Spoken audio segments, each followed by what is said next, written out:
VP Singh ने मंडल commission की सिफारिशों को लागू करते हुए ओबीसी को आरक्षण दे दिया था, तो ये भारतीय जनता ही पार्टी है जो उस आरक्षण के खिलाफ सबसे ज्यादा प्रचार कर रही है। तो बीजेपी तो आज भी आरक्षण के खिलाफ है, वो ओबीसी आरक्षण हो या फिर दलित आरक्षण। इसीलिए नहीं, वो ऐसे खुद को सामने से नहीं, बहुत पीछे से चलती है, बहुत पीछे से चलती है। इसलिए वीपी सिंह की सरकार गिराना हो, वीपी सिंह की सरकार गिराना हो, जैसे कश्मीर की पलायन की बहुत बात करते हैं, तब आप वीपी सिंह के साथ सरकार में थे, क्यों कुछ नहीं किया?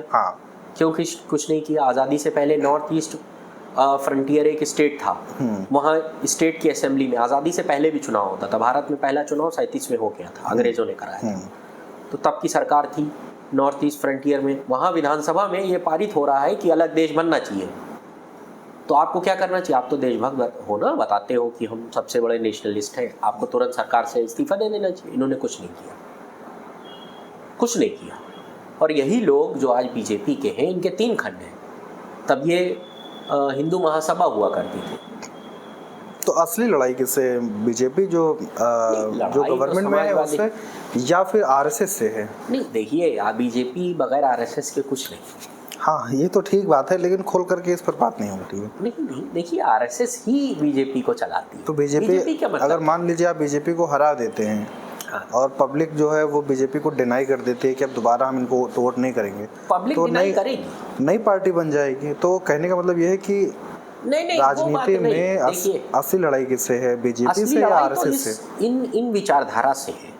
बीजेपी आरएसएस की विचारधारा से। जो विचारधारा एक तो समाजवाद के खिलाफ है। देखिए, वो समाजवाद के खिलाफ ऐसे है कि लगातार अमीर हुआ है, अपनी आंख से देखा किस तरीके से पूरी सरकार कुछ पूंजीवादियों के पीछे जाकर खड़ी हो गई है।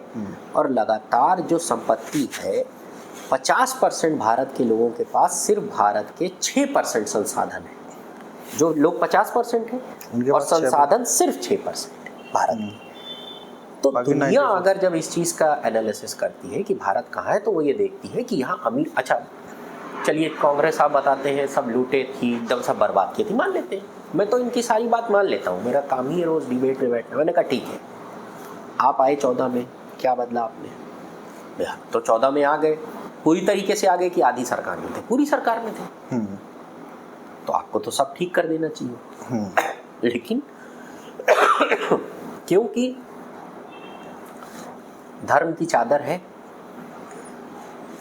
और उस चादर से आपको ये दिखाया जा रहा है कि नहीं सब कुछ ठीक है, लेकिन ठीक नहीं है।